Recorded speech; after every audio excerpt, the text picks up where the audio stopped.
Welcome to Integrated Wellbeing, the place for people grieving and the professionals who support them to come together to be uplifted, inspired, and guided by our guests. Well, today we welcome Dr. Stacey Freedenthal. She's a Ph.D. and licensed clinical social worker. Hello, Stacey. How are you today? Hello, I'm good. Thank you. Good. Well, thanks so much for joining us today. I want our audience to hear just a little bit about you because Dr. Friedenthal is a suicidologist, author, therapist, and educator. She is an associate professor at the University of Denver Graduate School of Social Work, has a private practice as a psychotherapist, and is the author of 2 books. The first, published in 2017, Helping the Suicidal Person, Tips and Techniques for Professionals. And today, she's here to discuss her newest book, Loving Someone with Suicidal Thoughts, What Family, Friends, and Partners Can Say and Do.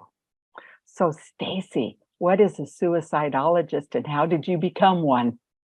Well, first of all, it is a real word, except if you type it into Microsoft Word, it will put the red squiggly line underneath it to say it's not a word. So a suicidologist is someone who studies suicide or specializes in helping people who have suicidal thoughts. It's really just anyone who focuses on suicide or suicide prevention in some way. And it really does sound like a fake word, doesn't it? It does. So how did you become one? Let's see. Do you want the personal start or the professional start? Whichever your heart wants to share with our audience, because we are professionals and personals as well. Okay. Well, I will say I have personal experience with suicide on different levels. I myself have experienced suicidal thoughts, and in my 20s, I did attempt suicide more than once. I also had a friend die by suicide in high school. And then years later, when our son was a teenager, he went through suicidal crises himself. And so I've kind of seen it from all these different angles.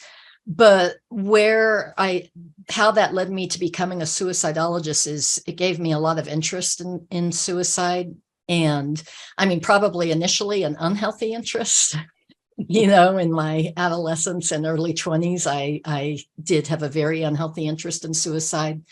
But then as I began to get into treatment and get better, I still was very curious about suicide, and I wanted to help people who themselves had suicidal thoughts. And so I started volunteering at a suicide hotline. And it was really, really a good experience. So I decided to get my master's in social work. Up until that point, I was a newspaper reporter. And I changed careers and got my master's in social work and got a job at this time, a paying job at another counseling line.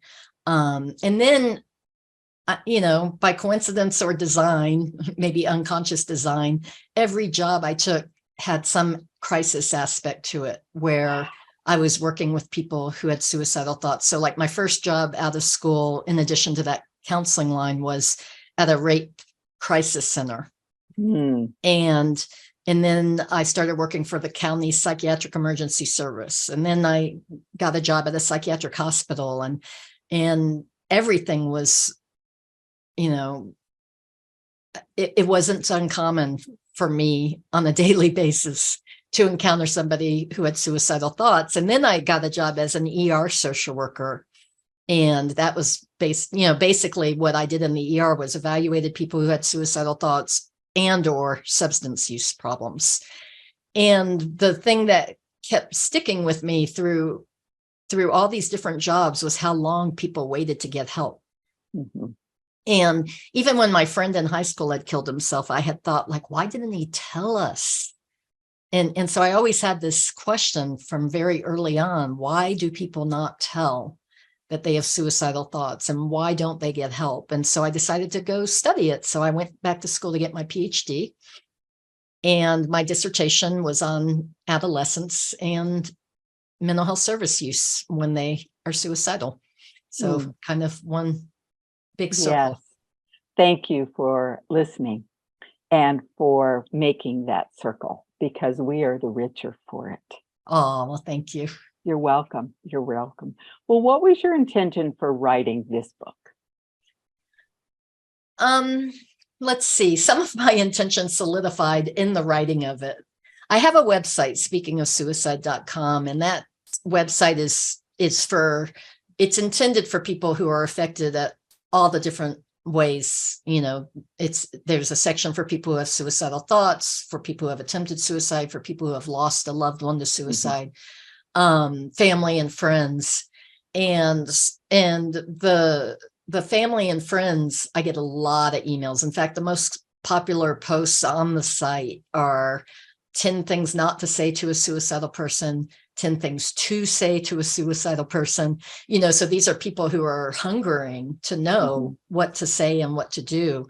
And so I had it in my head that I wanted to write a book for friends and family. And then just one day I got a call from an editor with New Harbinger Publications saying, have you considered writing a book for friends and family? And it was wonderful timing, because I'd been thinking of it, but I hadn't really taken the initiative. And so that's how I got into the process of writing and publishing that book. But while I was writing it, I had sort of the delayed realization, I can't believe it took me so long, that my first book was for professionals, it's helping the suicidal person, tips and techniques for professionals. And I realized well into writing my book, the second book, this is like my first book, but for lay people. Good. And I'm delighted that it is for lay people, and that it was published by a publisher that doesn't just publish professional textbooks, because it's much more accessible price-wise than my first book. And I was able to write, I didn't have to cite research studies every paragraph, like I was able to write in a very conversational way. My first book is kind of conversational too, but not as conversational as this book. Well, I'm so grateful that you wrote it, because anyone who chooses to buy this book will have some wonderful language that can dive deep and make deep connections, was my experience of the book. And in the introduction, it was so interesting for me. It took me aback. What this book covers, you say many people with suicidal thoughts don't have mental illness. And I was really happy to see that in print. So thank you for doing that. And then also in the introduction, for those of you who need this book, there's a great part saying take care while reading. And you advise people to write in a journal or a notebook as you read. And there are a lot of things that come up for all of us when we're willing to look at them. So I can't thank you enough for saying, hey, wait a minute. Many people with suicidal thoughts don't have mental illness. Can you say more about that? Yeah, when I first started studying this field on the academic side, it was 2001, and the standard line in research articles was that 90 to 95% of people who die by suicide have a mental illness. And then there were some studies that said 98%, and it was just a given that 5 to 10%, it just hadn't been recognized or diagnosed, and that everybody who died by suicide had a mental illness. But then study after study came out that showed that this wasn't true. And more, I think it's being recognized that suicide isn't just due to what happens between the ears, it's also due to what happens in the world. And so unemployment is linked to suicide, homelessness is linked to suicide, violence before suicide is linked to suicide. And so now there's increasing recognition that mental illness is a major correlate, and definitely every mental illness, except for one or two, and they're kind of peripheral, increases the risk for suicide or is linked to an increased risk for suicide. But there are also people who die by suicide who don't have a diagnosable mental illness. And it may be that they experienced a traumatic loss and were overwhelmed by the pain of what they had experienced, or that they are facing homelessness and are terrified of what that kind of life holds for them. So I'm not saying that there's one single cause for suicide, because even in those cases, there's other forces at work, because, most people who experience a traumatic loss don't end their life, but there is more recognition that it's not only due to mental illness. There are many other things that can be contributing factors. Thank you so much for sharing more about that. And it was really interesting to me where in the first chapter, and I went by chapter by chapter because there's so much in it. It's so rich, where you talk about 7 beliefs about suicide and the myths about suicide. But it's very interesting how people have beliefs that stigmatize suicide. Yes. And you really talked about that in the book, and I appreciated that. And it was interesting to me in my reading last summer, I came across the awareness that suicide is often because someone is in such pain rather than a cry for help. And it was really neat for you to, talk about that too in the book. And if you would like to say more about that, I'd appreciate our listeners being able to hear from you. Yeah, I was just talking about this at lunch right before this, that in one of my first job interviews as an academic, I was asked, it may have been the very first, I was asked, what is your theory, or what theory of suicide do you ascribe to? And I was really caught off guard because I just hadn't articulated it before. And so I said, and I was thinking of Ed Schneidman, who wrote the book called The Suicidal Mind. And he coined the term suicidology, and he also coined the term psyche, which he said was like a headache or a stomach ache, but of the psyche, that somebody's mind hurts. And so I said that my theory of suicide was that that the major trigger was psychological pain. And everybody in the room looked at me like, duh. You just told us that unhappy people die by suicide. And there doesn't need to be a theory for that. And I realized I needed to articulate it better, because a lot of people, they think that biology accounts for suicide, or mental illness accounts for suicide, or other psychiatric risk factors. But what Ed Schneidman said, and which I agree, is that the common denominator is some level of psychological pain or another intolerable emotion. Like it might be numbness. Not everyone's in pain, but they might feel totally numb, and that's agitating. Yes. Yeah. Or shame.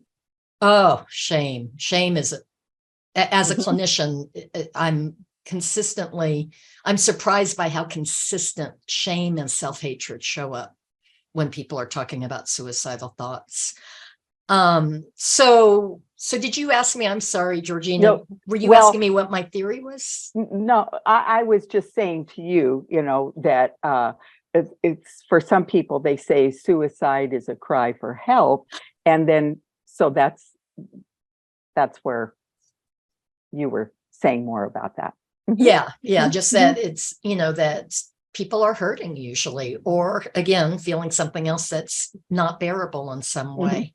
There is the thought that suicide attempts are a cry for help, or some people will say a cry for attention.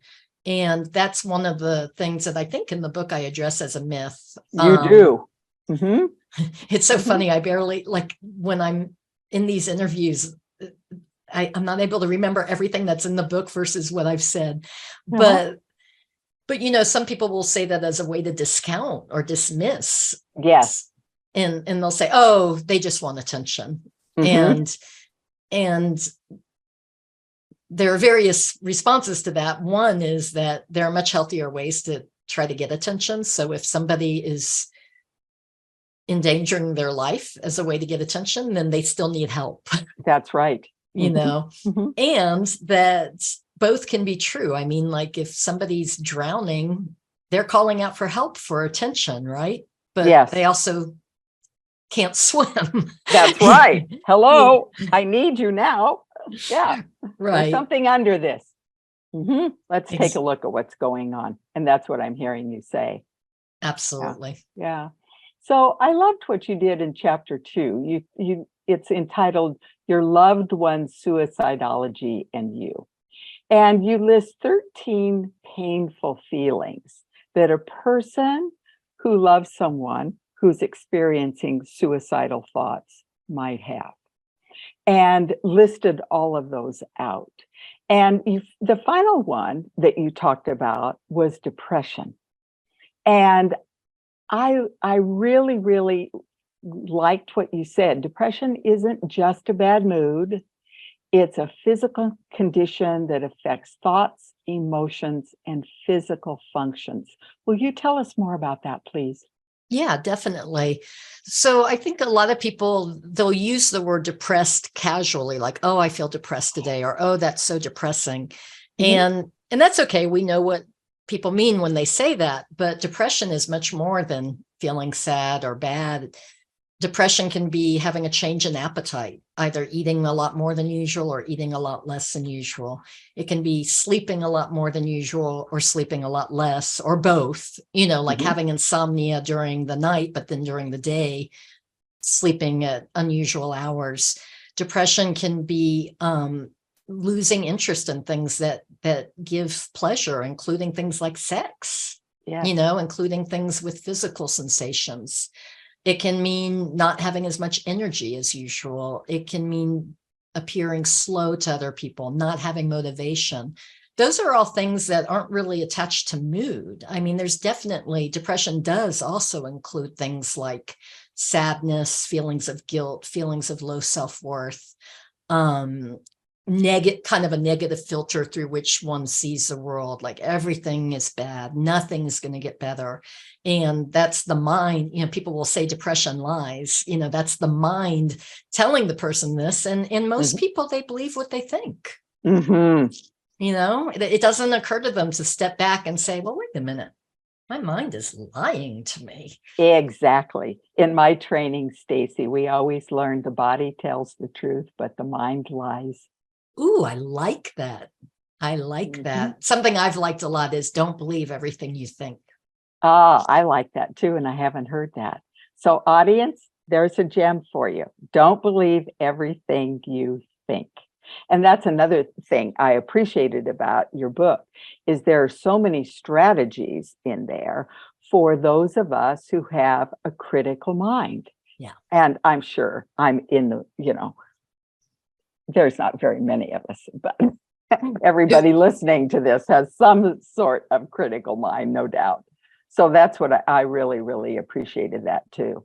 So thank you for saying more about depression, because there's all this advertisement on, and then there's like, oh, but it can't be treated. And I really like what you said in the book about treatment for depression. Can you refresh?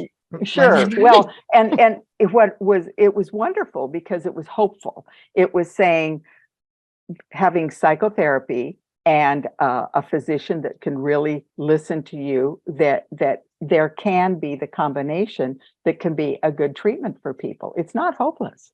No. And we're learning more and more. I mean, we know that, this is controversial. There can be negative side effects of antidepressants, but we do know that antidepressants are effective, especially for people who have severe depression, more than for mild to moderate. We also know that psychotherapy can reduce depression. But what excites me in addition to that is we know things like light therapy can reduce depression. Exercise can reduce depression. There's evidence that mindfulness meditation is good for your mental health, so, and there's probably many things that we still don't even know, or we haven't studied systematically. Like I am fairly certain, just from my own personal experience, that pets can have an antidepressive effect. Oh, they certainly can. And nature.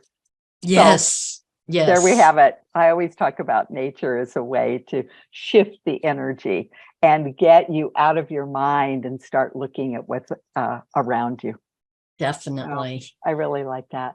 Well, chapter 3 was right up my alley, managing your stress, fear, and guilt. And there was a great analogy about visiting Antarctica during the winter. Do you recall that one that you could say more about? It was fabulous. Yeah, and it was sort of the same kind of, what triggered it was the same kind of mentality of, duh, pain causes suicide. Well, I was trying to, it was a riddle in my head, like, how am I going to convey how hard it is to deal when somebody has suicidal thoughts, when A, everybody knows that, and B, I can't fix it. So then I just had the thought that it's like, if you're going to the Arctic, it's going to be cold. It's not shocking, and Right. You can't make it uncold. Nothing you do can make the Arctic not be cold, but there are things you can do to prepare and to cope better with the cold and to protect yourself from frostbite, to carry the analogy further. And so that's, I think, sadly, there are challenges that just aren't changeable, but there are things we can do to navigate them, even if we can't eradicate them. And so let's say that again, because that was beautiful, please. Oh, thank you. What I said is that there are challenges that we have to move through, and we can't eradicate them, but we can learn to navigate them. Yes. So for those of you listening in an overwhelming situation right now, that's something to take in too. I have the capacity to navigate this, even though it feels unchangeable. And there may be many people listening right now, people grieving. And we have to be able to navigate the ocean of emotion in grief. So thank you for that. I really liked what this chapter said, because you talked about asking for help. And on page 38, you said secrecy deprives you of feeling connected to and supported by others. And then you went on to invite the reader to make a list of pros and cons for whether or not sharing what's going on would be helpful. Can you say more about that? Because I'm imagining you've used that in your private practice with people. Sure. And I mean, I'm realistic. I know, like, in a perfect world, people would be able to share with their family, friends, boss, colleagues, whoever, what they're dealing with, and get support and not experience any negative consequence. I'm aware that there are contexts where there is a negative consequence to sharing, so I don't want to minimize that. Like, for example, airline pilots, if their superiors know that they have suicidal thoughts, there can be repercussions. I mean, I think they can be required to go into treatment, but then at some point their job can be jeopardized. In the military, there's a protocol that's followed, when, especially if it's, again, a pilot who has suicidal thoughts. So not everyone can be free about it. And then there's also stigma and shame that can make it that either you're embarrassed that your loved one has suicidal thoughts, or your loved one is embarrassed that they have suicidal thoughts and you want to protect their privacy. So that's where I recommend, really kind of looking at the pros and cons of secrecy and the pros and cons of sharing, because even when there are negative, or when there's the potential for negative consequences, there's so much good that can come from sharing as well, that needs to be taken into consideration. Well, and I loved what you said in the book. It was an example of a mother and her son. And she was really worried about sharing with her friends that they as a family were going through this. And so she asked him, and he said, "Oh yeah, the kids at school already know. I've told my friends." And I laughed out loud when I read that, because how often as adults are we more reticent to ask for help, where kids know what to say and do many, many times. They're so wise. Well, and especially I think, with each younger generation, it seems like there's less stigma around having mental health challenges and around going to therapy or having experienced suicidal thoughts. I mean, if you go on Twitter, some people, they have in their bio OCD, ADHD, autistic, and that's that they're not trying to hide it at all. It's a way, it's a basis for connecting with other people who are going through similar challenges, and a way of, both getting information and giving back to others. So that was an important takeaway from that anecdote, is that she was worried about her protecting her son's privacy and he wasn't. That's exactly right. So the moral to the story is check things out. And that is this book, Loving Someone with Suicidal Thoughts, is a wonderful validation for your own ideas and your own thoughts. And it comes from this marvelous professional that we're interviewing today. And so there's just so many good lists in the book. That's what I appreciated too, is it the bullet points that are there that the audience can follow. That's really neat. I love the way you wrote it. And it was really interesting to come across this sentence: feeling and beliefs aren't facts. Can you say more about that, please? That was really neat. Feelings and beliefs aren't facts, but we often treat them as such. Ta-da. Tell us more. Yeah, that goes back to don't believe everything you think. Like, I mean, there's some of the newer, more popular therapies around acceptance, like acceptance and commitment therapy and mindfulness-based therapies. What they advocate is don't resist what you're thinking and feeling. Don't try to change it, but also don't take it so seriously.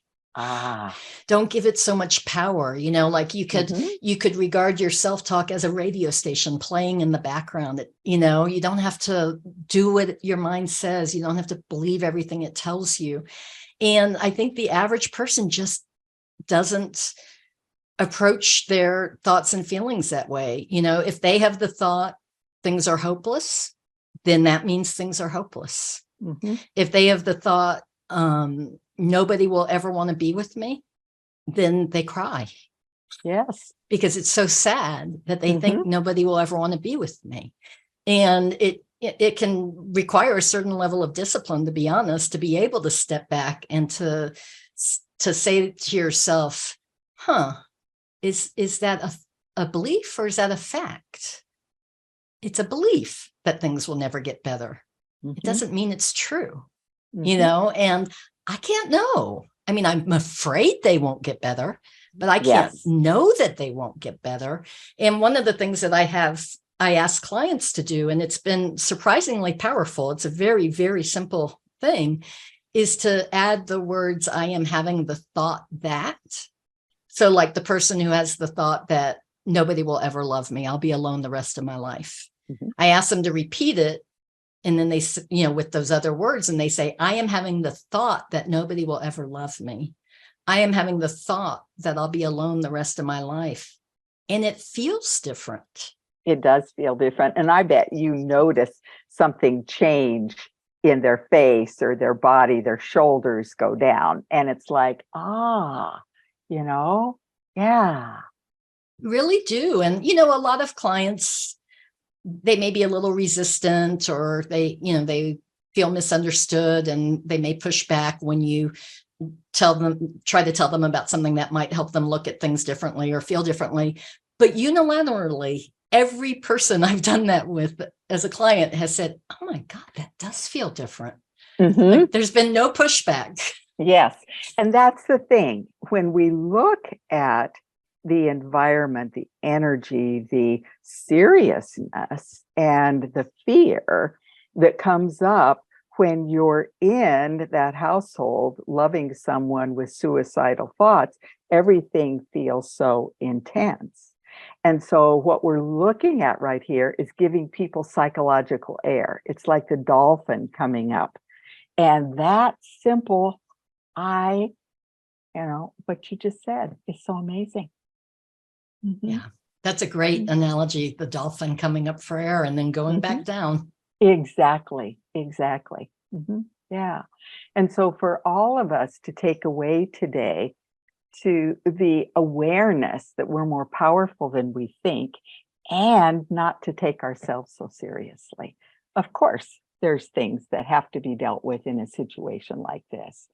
And one of the things that I really appreciated what you said, by giving up superhuman standards, you can devote yourself to what you can control. And to me, that goes along with what we were just discussing. It flips things. What can I do? And there's still plenty to do, but with realistic expectations. And I love this. You can do everything you can, but also know you can't do everything. Yeah. That's the other takeaway phrase. So when we put this online, we'll have not only your websites, but we'll have a couple of these really things to take and consider for people, because I think it's so important for them, as That's well as great. the link to get the book, And I don't know if you have show notes, but I actually have a post on my website called You Can't Do Everything, Limitations in Helping the Suicidal Person. And that's where I first articulated the idea of do everything you can, but no, you can't do everything. And I described how that was an aha moment for me when I had a friend who was in a dangerously suicidal place. And I was so worried about her. And then I had this epiphany of like, this is out of my control. I mean, there are things I can do. I don't want to say, oh, don't do anything, because there are things to do. Yes. But I realized that ultimately, even if I did everything right, quote, everything that you're supposed to do, there were still things I couldn't control. Yes. And when I realized that, I mean, it's sad to realize you can't control, but also it did kind of free me up to not try to be perfect. That's right. Well, and my brother died of suicide. And I said, I knew I would not grow old with my brother, Mark, and you can't stop a tornado. And you use the tornado metaphor in your book. I do. And I also have it on my website. I have a post, and the title is It Selfish to Die in a Tornado? And it talks about how people will say suicide is selfish. And I compare it to, well, but if somebody's killed in a tornado, we don't say, oh, it's so selfish that they let the wind carry them away. That's right. It's so selfish they didn't hold on tighter to the tree, and I view suicidality, especially acute suicidal crises, to be like a storm of the mind. Yes. And, you can seek shelter, you can try to stay dry, you can, wear a helmet if you're going to run out in the hail. There are things you can do, but ultimately there are things that are bigger than us. That's exactly right. And I think that for people to allow that to really sink into their body and realize, yes, there are things that are bigger than us. And really take that in and pause and listen to the depth of that. Go ahead. Well, I was just thinking that it can also help them to have compassion for themselves. Yes. And for the person with suicidal thoughts. Because sometimes, it doesn't make sense. Sometimes people will say, like, how could my child want to die when I've given them such a good life? And, they have everything they need and we love them. How could they want to die? And then they can get frustrated. Like, oh, my child, my child is being unappreciative, or my child is being melodramatic or seeking attention or whatever, and recognizing that there are things at work that are bigger than any one person can help them to have compassion for their child too, or their other loved one. Yes. And, that suicidal thoughts, they happen to people. They do. Nobody decides, when I'm older, I want to have suicidal thoughts. I'm going to start working towards that. That's beautiful. Thank you. Yeah, I love the concept that you shared in the book in chapter 5, brave listening. Would you tell us more about that? Define that for us, please. Yeah. And I'm finding that is resonating with a lot of people. Like, that's the feedback I'm getting, is that they're really liking that concept. And I mean, brave listening is what clinicians call active listening. Yes, we do. But it's, in my mind, first of all, that's kind of technical term, but the brave part is that you're asking questions whose answers you fear and listening to what's hard to hear. Because I think there's a natural inclination in a lot of people that when someone is talking to them about painful topics, about pain they're experiencing or hopelessness or whatnot, that the other person tries to cheer them up. Or the other person tries to problem solve. Yes. Oh, well, you need to do this and you need to do that, and it's very hard to just sit with somebody and say, that really sucks. I'm sorry you're going through that. Can you tell me more? That's right. And by being present, instead of feeling like you have to fix something or someone, that's so honoring to them. It is. I mean, I don't want to oversimplify. Of course, there are cases where listening isn't enough, but there are many people who being listened to, really listened to, it gives them hope. It helps them to feel, okay, I'm not alone with this, or, okay, I feel better just having connected with somebody, or maybe they don't even think anything at all. It's just a visceral feeling they have. I've witnessed it. I've witnessed, I mean, that's one of the things working at a crisis hotline, you can see in the course of 30 minutes. It's like their tightly wound nervous system unwinds. They come back into their body and are centered and can breathe again. And that's yes. In the best cases. I mean, unfortunately, it doesn't always work that way. But yes, in the best cases, it can give people a reason to keep going. Yes. Well, I was pretty startled by this sentence in chapter 7, getting help. Why is calling 911 terrible advice? The word terrible was quite strong. Tell us more. I know. I think I toned it down too from the original draft.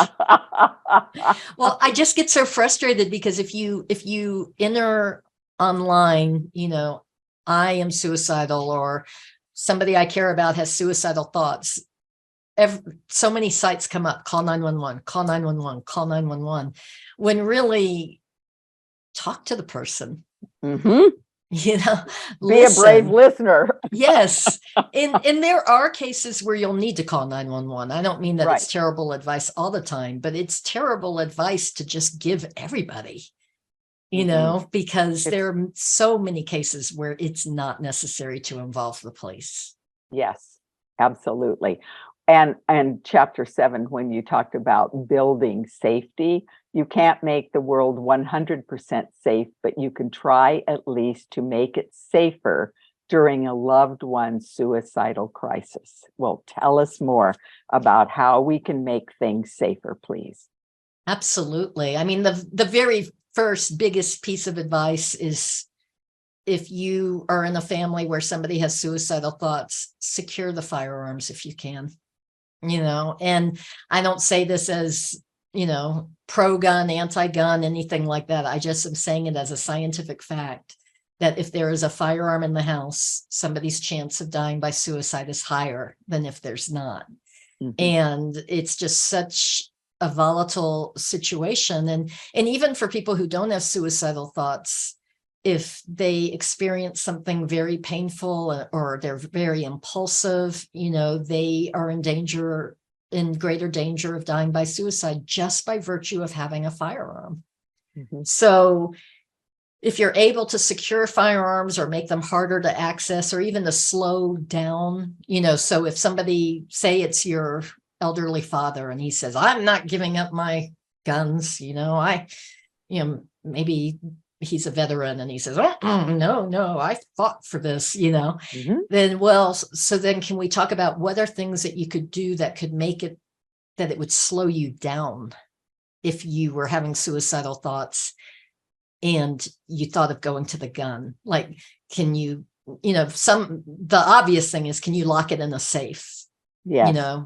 But some people will do things like keep the ammunition in another part of the house or take the gun apart so that then they would have to put it back together. And none of these are as good as not having a firearm in the house, but they, in terms of harm reduction, they can, it doesn't have to be all or nothing. And even all the way in my first book, I talk about that there's a spectrum of things you can do regarding firearms. And one of them is just to have a reminder next to the firearm of a reason to live. And there's a company that makes gun wraps where you can get a photo put, on the butt of your gun, so that when you pick up the gun, you see the photo of your child or of your fishing pole or whatever it is that you think is a reason to live. And so whatever can slow people down, but also other things to keep in mind are things like medications, toxic chemicals that may be in the house. I don't really want to give a how-to list, but, just dangerous items. And it can be overwhelming because there's always going to be dangerous items that you can't get rid of. Absolutely. Like our windows are made of glass. That's just a fact of life. Yes. So, and so then you talked about creating a safety plan. Yes. So what, talking with the person about what can they do to keep themselves safe. We used to, in the mental health field, people used to say, I need you to promise not to attempt suicide, and here, can you sign this contract promising that you will not do anything to attempt suicide, or that if you want to, that you will go to an emergency room or you will call me as the therapist. And those didn't work. There's a lot of evidence that they didn't work, and in some cases may have even hurt.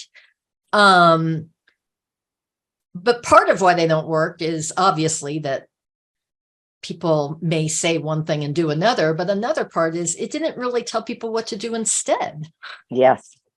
If the only option is go to an emergency room or call me, that's not helping people build skills for coping. And so a safety plan, it can be an iterative plan. It's not written in stone, but like what could you do to distract yourself? Who could you be with to distract yourself? Who could you talk to help you? Like the people you like being with for distraction may be different than the people you ask for help. And also just even recognizing that a crisis could be brewing. Like, what are the warning signs? Both for the person with suicidal thoughts to be aware of, but also for friends and family to be aware of. Oh, okay. So if you aren't returning texts and calls, then I should worry. Yes. Check up on you. Find out where you are. Yes. Yes. And what I love about what you just said is you gave people the guidance for a safety plan. And there's a website in your book, and we'll also put that under the show, under the notes when we post this. And that's so important because what the intention of our discussion is today is so people know better. And when they know better, they can do better. Yeah. Because if you don't know, how can you do better? I know, and I'm always mindful of the fact that somebody is listening to this show, probably many somebodies, who's lost somebody to suicide, and they may say, oh, why didn't I do that? Why didn't I say that? Or why didn't I listen like that? And those kinds of regrets can be so painful. And I want to make clear that, you didn't have that information then. That's right. I mean, the information, and even if you did have that information, I mean, there's so many nuanced factors at play, that can make it that you have regret that you may not deserve. And by that, I don't mean you shouldn't feel that way. You deserve to feel whatever you feel. But what I mean is you may have guilt that you're not really guilty of. Yes, yes. And I like the part in your book where you talk about us being the prosecutor of ourselves. Yeah. And that was a visual for me. How often do we judge ourselves so harshly because our child is experiencing this? Oh, I'm not a good enough parent. When indeed, would you say to your friend, oh, you're a bad mother because your son is probably not in a million years? Would we do that to someone else? So, audience, I simply cannot urge you strongly enough to please, please, please check out Stacey's book, Loving Someone with Suicidal Thoughts. And as we go back and listen to this more than once, there's going to be those things that people can hear in their head, your voice in their head. And I don't know as a therapist if your clients say this to you, but they sure say it to me. Oh, I've got your voice in my head. And it was really good because I was feeling bad, but I remembered that and then I felt better. Yeah, sometimes they'll say to me, I was feeling really bad and I thought, what would Stacey say? I know. What would Stacey say? Well, we're so glad Stacey sat down and wrote this wonderful book for this audience. And other chapters we didn't even talk about are power struggles. Is there anything you want to say about power struggles? Because I just thought that was a fabulous title. And how often do people get into power struggles? It's very common because there may be things that you feel very strongly would help the person to feel better and they won't do them. Like maybe they're drinking too much, and alcohol is a depressant and alcohol is linked to suicide, so you may want the person to go into treatment and they're not willing to, and there can be a power struggle. There can be a power struggle over firearms, like I was saying before. I mean, there can be a power struggle over anything. And recognizing that a power struggle is happening can be important, because once you're in a power struggle, you're both on separate sides and you're trying to pull the other person to your side, and they're trying to pull you to their side, when really you can be on the same side. So there's no tug of war necessary. Right.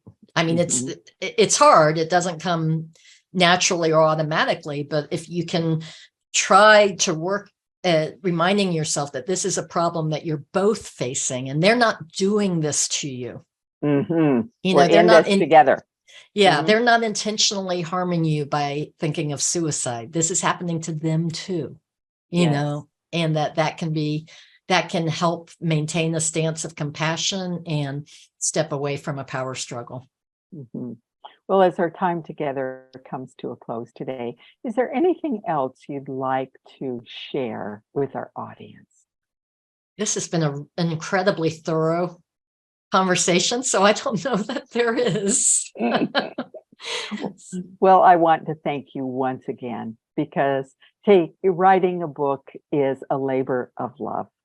And to each of you listening today, this is an incredible resource. And I urge you to check this book out and make it your own. So, Stacey, thank you very, very much for being here today. And all the best to you. Well, thank you for having me so much. You're welcome. Take deep care. Bye-bye.